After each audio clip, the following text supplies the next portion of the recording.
صحبت اللہ والوں کی، صحبت اللہ والوں کی۔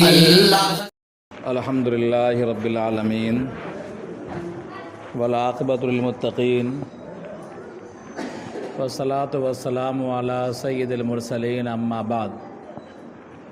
قال اللہ تبارک و تعالی فی کلامہ المجید: اعوذ باللہ من الشیطان الرجیم، بسم اللہ الرحمن الرحیم۔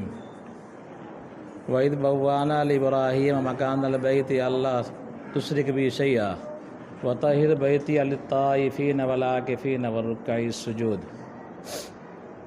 صدق اللہ العظیم۔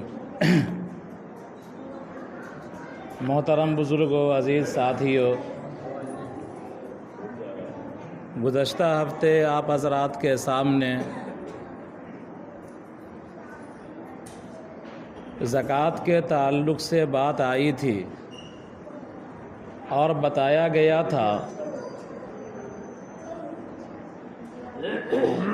کہ جو اللہ رب العزت نے ہمیں 5 ارکان عطا کیے ہیں اسلام کے، ان میں سے نماز اور زکوٰۃ یہ دونوں ایسا حکم ہے جس کو اللہ رب العزت نے بار بار بیان کیا ہے۔ اس کی حکمت بتاتے ہوئے میں نے کہا تھا کہ نماز سے چونکہ ہماری اپنی انفرادی اصلاح ہوتی ہے، کہ نماز کا خاصہ یہ ہے کہ نماز بے حیائی اور بری باتوں سے روکتی ہے، تو ایک نمازی آدمی بے حیائی سے اور بری باتوں سے عموماً دور رہتا ہے۔ اور زکوٰۃ ہمارے قوم کی اجتماعی مادی اصلاح کا ذریعہ ہے کہ سماجی زندگی میں، معاشرتی زندگی میں نیچے پائیدان پہ رہنے والا شخص بھی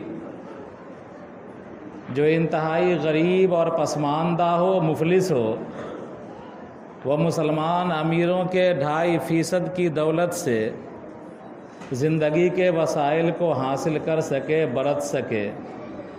اسی وجہ سے زکوٰۃ کی مشروعیت کی گئی اور زکوٰۃ کا حکم دیا گیا اور اتنی تاکید کی گئی۔ اس کے بعد مزید زکوٰۃ کی فضیلت کے تعلق سے، زکوٰۃ کے نصاب کے تعلق سے بات آئی تھی کہ اگر آج کے ڈیٹ میں 44,000 کی مالیت اگر ہمارے پاس ہے رقم شکل میں یا سونے چاندی کے مشترکہ شکل میں یا دیگر اسباب جو ہماری ضروریات سے زیادہ ہوں ان کی شکل میں، تو آدمی، اور سال گزر گیا ہو تو آدمی پر زکوٰۃ واجب ہو جاتی ہے، زکوٰۃ فرض ہو جاتی ہے۔ اس کے لیے 2.5% نکالنا اور غریبوں، محتاجوں، بے کسوں، ناداروں، مدارس اسلامیہ وغیرہ پر خرچہ کرنا یہ ضروری ہے۔ اگر اس معاملے میں ہم کوتاہی کرتے ہیں اور زکوٰۃ نکالنے میں ٹال مٹول کرتے ہیں تو یہ انتہائی سخت جرم ہے۔ بسا اوقات زکوٰۃ میں ٹال مٹول انسان کو نفاق تک پہنچا دیتا ہے۔ ایک آیت ہے: وَمِنْهُمْ مَنْ عَاهَدَ اللَّهَ لَئِنْ آتَانَا مِنْ فَضْلِهِ لَنَصَّدَّقَنَّ وَلَنَكُونَنَّ مِنَ الصَّالِحِينَ فَلَمَّا آتَاهُمْ مِنْ فَضْلِهِ بَخِلُوا بِهِ۔ اس آیت کا پس منظر اور شان نزول جس کو کہتے ہیں وہ بڑا عبرت انگیز واقعہ ہے۔ مال کی محبت میں اللہ تبارک و تعالیٰ نے انسانوں کے بارے میں کہا ہے کہ یا بھی مال کی محبت میں بڑا شدید ہے۔ اس کا نمونہ کبھی کبھی سامنے آ جاتا ہے، ہم لوگوں کے سامنے بھی۔ بہت سارے آدمی آتے ہیں اور کہتے ہیں کہ مولانا دعا کر دیجئے کہ ہماری نوکری لگ جائے، انشاءاللہ ہم خوب خیرات کریں گے۔ مولانا ذرا ہمارے لیے دعا کر دیجئے، ہمارا کاروبار چل جائے خوب، انشاءاللہ ہم غریبوں کی ہر ضروریات کا خیال رکھیں گے۔ اس طرح کا روزمرہ اس طرح کے واقعات آتے ہیں، اس میں بہت کم لوگ کھڑے اترتے ہیں، لیکن اکثر لوگ اس میں کھڑے نہیں اترتے ہیں۔ اگر اللہ میاں ان کو نوکری عطا کر دیتا ہے یا اللہ تبارک و تعالیٰ ان کے کاروبار کو بڑھا دیتا ہے، پھر اس کے بعد وہی مولوی صاحب اگر پہنچ گیا رسید لے کر کے چندہ کرنے کے لیے تو وہ کنی کترا کے بھاگنے لگتا ہے۔ یہ آپ بیتی ہے، کئی لوگوں کا واقعہ میرے سامنے ہے۔ تو ایسے ہی ایک آدمی تھا جس کا نام تھا ثعلبہ بن ابی حاتم۔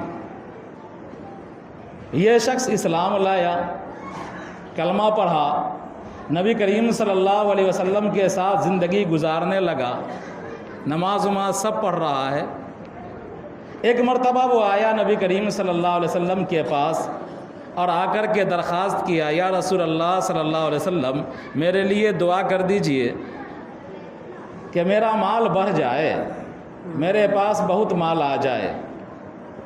اللہ کے رسول صلی اللہ علیہ وسلم نے سمجھایا کہ دیکھو ہلکی پھلکی زندگی بہتر ہے، میرا طریقہ دیکھ لو کہ اگر میں چاہتا تو مکہ مدینہ کے پہاڑ سونا چاندی میں بدل کر کے میرے پیچھے پیچھے چلتے، تو میرا طریقہ اختیار کرو، اللہ کا شکر گزار بندہ بنو۔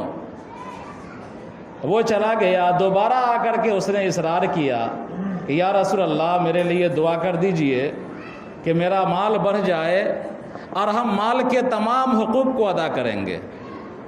جس طرح ہم لوگ کہتے ہیں تمام حقوق کو ادا کریں گے، غریبوں کا خیال کریں گے، مسکینوں کا خیال کریں گے، ضرورت مندوں کی ضرورت کو پوری کریں گے۔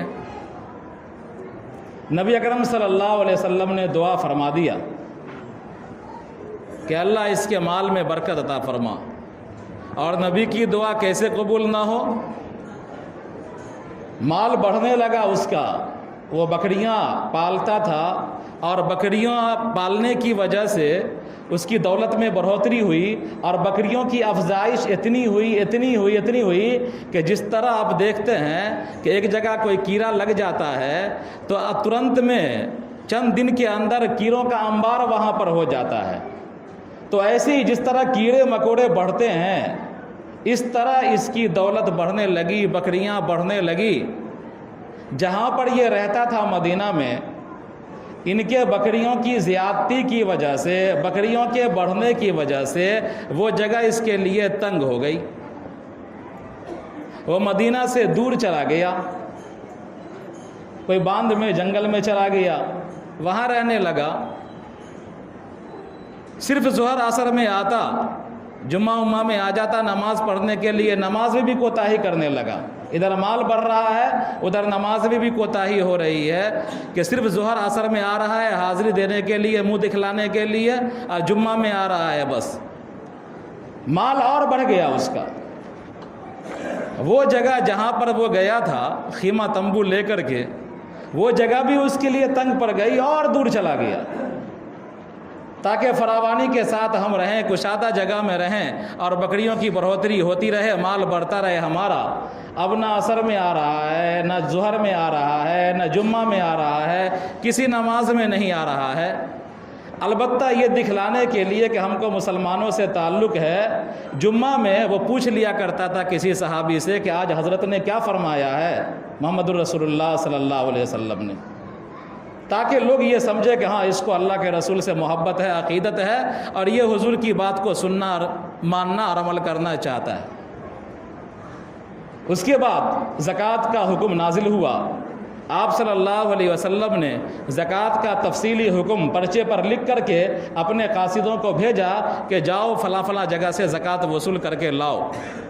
2 آدمی زکوٰۃ وصول کرنے کے لیے اس شخص کے پاس بھی پہنچے۔ کس کے پاس؟ ثعلبہ بن ابی حاتم کے پاس بھی پہنچے۔ وہ جیسے ہی دیکھا کہ یہ پرچی ہے، اس میں زکوٰۃ کے اموال کی تفصیل ہے، اور نبی کریم صلی اللہ علیہ وسلم نے زکوٰۃ کا مال وصول کرنے کے لیے بھیجا ہے، وہ ناک بھوں چڑھایا اور چڑھانے کے بعد کہنے لگا ہائے یہ تو ٹیکس ہو گیا مسلمانوں پر۔ کہاں کچھ دن پہلے وہ کہہ رہا تھا کہ اللہ کے رسول آپ دعا کر دیجئے ہمارا مال بڑھ جائے، ہم خوب خیرات کریں گے، اور جہاں اللہ کے رسول کا قاصد آ گیا زکوٰۃ لینے کے لیے، وصول کرنے کے لیے، تو یہ کہہ رہا ہے یہ تو ٹیکس ہو گیا، مسلمانوں پر بھی ٹیکس، مسلمانوں پر بھی جزیہ۔ اچھا تم جاؤ ابھی ادھر سے گھوم پھر کے آنا تو ہم سوچ کر کے بتلاتے ہیں۔ وہ بیچارے دونوں قاصد چلے گئے، دوسرے قبیلے والوں کے پاس گئے، ان کے پاس بھی فرمان رسالت کو سنایا کہ اللہ کے رسول نے بھیجا ہے زکوٰۃ وصول کرنے کے لیے۔ اس قبیلے والوں نے اپنے اموال کا سب سے عمدہ حصہ، سب سے بہترین مال پیش کر دیا کہ لے جاؤ، اللہ کے رسول نے بھیجا ہے زکوٰۃ وصول کرنے کے لیے، تو میرا جو سب سے عمدہ مال ہے وہ لے جاؤ زکوٰۃ میں۔ خیر وہ لوگ وہاں سے زکوٰۃ لے کر کے دوبارہ آئے اس کے پاس کہ کیا کہتے ہو، جانا ہے حضور کے دربار میں؟ تو اس نے کہا کہ جاؤ ابھی تم، ہم دیکھتے ہیں سوچتے ہیں، یہ تو ٹیکس ہو گیا مسلمانوں پر۔ چنانچہ وہ دونوں قاصد اللہ کے رسول صلی اللہ علیہ وسلم کے پاس پہنچ گئے، اور آپ صلی اللہ علیہ وسلم نے جب رپورٹ لیا کہ بتاؤ کیا صورتحال ہے، تو رپورٹ آیا کہ قبیلہ سلیم والوں نے پورے مال کا حق ادا کر دیا اور زکوٰۃ دے دیا، لیکن یہ ثعلبہ نے زکوٰۃ دینے میں ٹال مٹول کیا اور زکوٰۃ کو کہا کہ یہ تو جزیہ ہے، ٹیکس ہے، اور اس نے زکوٰۃ دینے سے انکار کر دیا۔ اللہ کے رسول صلی اللہ علیہ وسلم نے اس جملے کو سننے کے بعد فرمایا وَيْحَكَ يَا ثعلبہ، ثعلبہ تم پر افسوس ہے، ثعلبہ تم پر افسوس ہے۔ اللہ تبارک و تعالیٰ نے یہی آیت نازل فرمائی وَمِنْهُمْ مَنْ عَاهَدَ اللَّهَ لَئِنْ آتَانَا مِنْ فَضْلِهِ، کہ ان میں سے بعض لوگ ایسے ہیں جو آپ کے پاس آ کر کے کہتے ہیں کہ اگر اللہ تبارک و تعالیٰ ہم کو اپنا فضل دے گا، مال دے گا، لَنَصَّدَّقَنَّ وَلَنَكُونَنَّ مِنَ الصَّالِحِينَ، تو ہم ضرور بھی ضرور صدقہ خیرات کریں گے اور ہم نیک ہو جائیں گے، نیک کام کریں گے، اچھے اچھے کام کریں گے۔ فَلَمَّا آتَاهُم مِّن فَضْلِهِ، لیکن جب اللہ تبارک و تعالیٰ اپنا فضل ان کو عطا کرتا ہے، اپنا مال دیتا ہے، بخلوا منہ، تو وہ زکوٰۃ دینے سے انکار کر لیتے ہیں، بخیلی کرتے ہیں۔ تو یہ آیت نازل ہوئی، وہاں پر اللہ کے رسول نے بیان کیا صحابہ کرام سے، ثعلبہ کا کوئی رشتہ دار موجود تھا، اس نے یہ سنا کہ اتنی سخت وعید نازل ہو گئی ہے، وہ دوڑا ہوا پہنچا ثعلبہ کے پاس اور جا کر کے کہا کہ دیکھو تمہارے بارے میں تو آیت نازل ہو گئی ہے۔ ثعلبہ اپنا مال لے کر کے نبی کریم صلی اللہ علیہ وسلم کے پاس آیا اور آ کر کے معافی بھی مانگنے لگا، لیکن چونکہ وہ معافی دل سے نہیں مانگ رہا تھا، اس کا ڈھونگ تھا، دل کے اندر نفاق تھا ہی، اس لیے اللہ کے رسول صلی اللہ علیہ وسلم نے اس کے زکوٰۃ کے مال کو قبول نہیں کیا، اس کو رد کر دیا، لوٹا دیا۔ جب آپ صلی اللہ علیہ وسلم نے اس کے زکوٰۃ کے مال کو لوٹا دیا، قبول نہیں کیا، تو گویا کہ اس پر نفاق کا ٹھپا لگ گیا، یعنی نبی کریم صلی اللہ علیہ وسلم کے عمل سے ٹھپا لگ گیا کہ یہ منافق آدمی ہے۔